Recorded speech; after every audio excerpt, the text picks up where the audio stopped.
Welcome to today's Explainer. If you follow international sports, you're probably pretty used to the emotional roller coaster of fandom.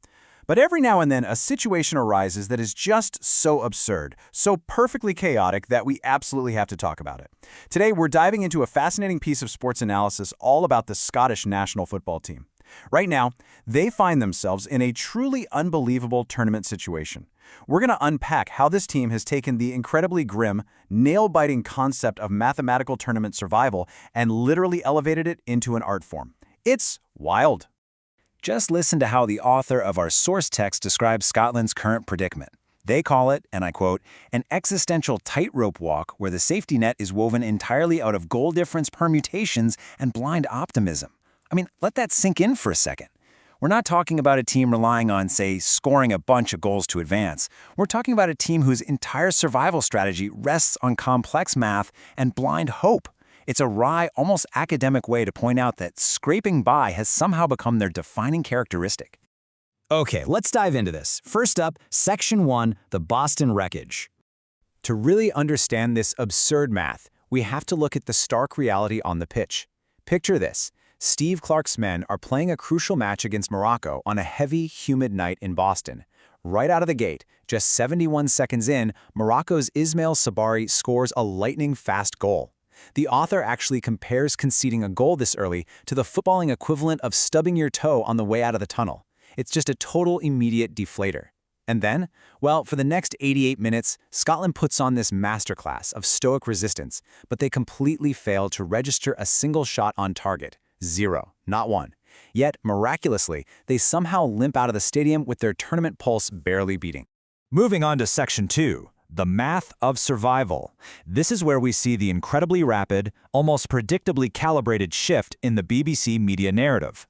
So almost immediately, the conversation pivoted away from the absolute despair of 0 shots on target, shifting to this comforting delusion that knockout hopes quote-unquote remain alive. And how are they alive? Through the infamous best third-placed loophole. But let's be real here, relying on this loophole isn't exactly a strategic masterstroke. The source material sharply points out that it's less like a tactical plan and a lot more like trying to manage a geopolitical crisis by just hoping your adversaries suffer from a sudden bout of bureaucratic confusion. You aren't really winning, you're just praying the system accidentally lets you through. And this brilliantly illustrates exactly why Scotland was pushed into this mathematical corner in the first place. Take a look at this comparison. What the Boston match exposed was a profound asymmetry in tactical machinery. On one side, you have Morocco, sitting comfortably at 5th in the world rankings. On the other side, Scotland, positioned all the way down at 40th. That isn't just a minor disadvantage, guys. That is a massive gaping chasm in quality, and it absolutely showed on the pitch. You can see this contrast even more clearly when we look at their styles of play. Morocco operated with the sleek, ruthless efficiency of a modern algorithmic state. You've got players like Brahim Diaz and Ismail Sabari just slicing through the defense before the Tartan army had even finished clearing their throats to cheer. And Scotland's response to all that precision? Classic, earnest, physical industry. They just relied on the sheer, grueling effort of players like Scott McTominay. Section 3, Romance and Heroic Failure. Here, we're zooming out to diagnose a very specific, uniquely Scottish cultural pathology. So the crucial point is, this pathology, this total addiction to the romance of heroic failure, is used as a powerful psychological shield. Instead of facing the sobering reality of their massive technical gap, fans use this concept as an intellectual comfort zone. It allows everyone to bypass the fact that they were completely outplayed and instead focus all their energy on what the text calls the theater of grievance. To see this theater of grievance in action, we just have to look at the 80th minute of the Boston match. Scott McTominay goes down after a challenge by Neil El Ainawi. They appeal for a penalty, but the referee waves it away with the bureaucratic indifference of a mid-level civil servant.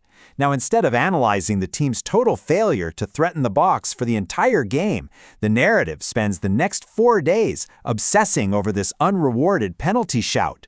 It gets framed as some sort of cosmic injustice, a phantom wrong, totally distracting from the actual tactical reality. Let's move to and see how this builds into our final section, surviving the Brazilian hegemon. So, after the wreckage in Boston and the math of the loophole, the calculus becomes punishingly simple. Scotland has to travel to Miami and face Brazil, just the ultimate historical hegemon of world football. To even have a sliver of hope, manager Steve Clarke has to completely abandon his stodgy, low-block, five-at-the-back defensive system and pivot to a fluid, counterattacking masterclass. And get this, he has exactly 4 days to do it. The sheer absurdity of expecting a team to reinvent its entire tactical identity in less than a week is just mind-boggling. Now, what's really interesting about this slide is that despite this impossible leap, the chaotic nature of football is precisely what keeps their hopes alive.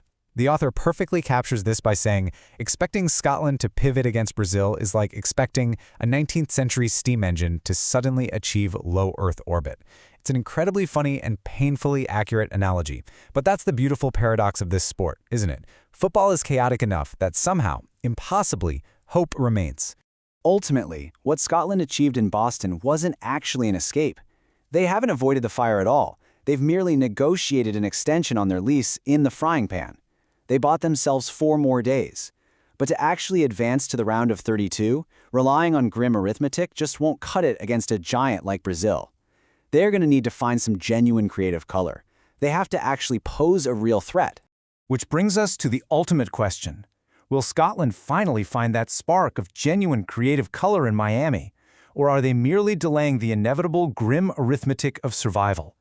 Is true change actually possible, or is this just going to be another comforting chapter in their theater of grievance? It's an absolutely fascinating case study in sports psychology, isn't it? Keep all of this in mind the next time you watch a heavily mismatched game. The real story is almost always in the math and the mindsets, not just the scoreline.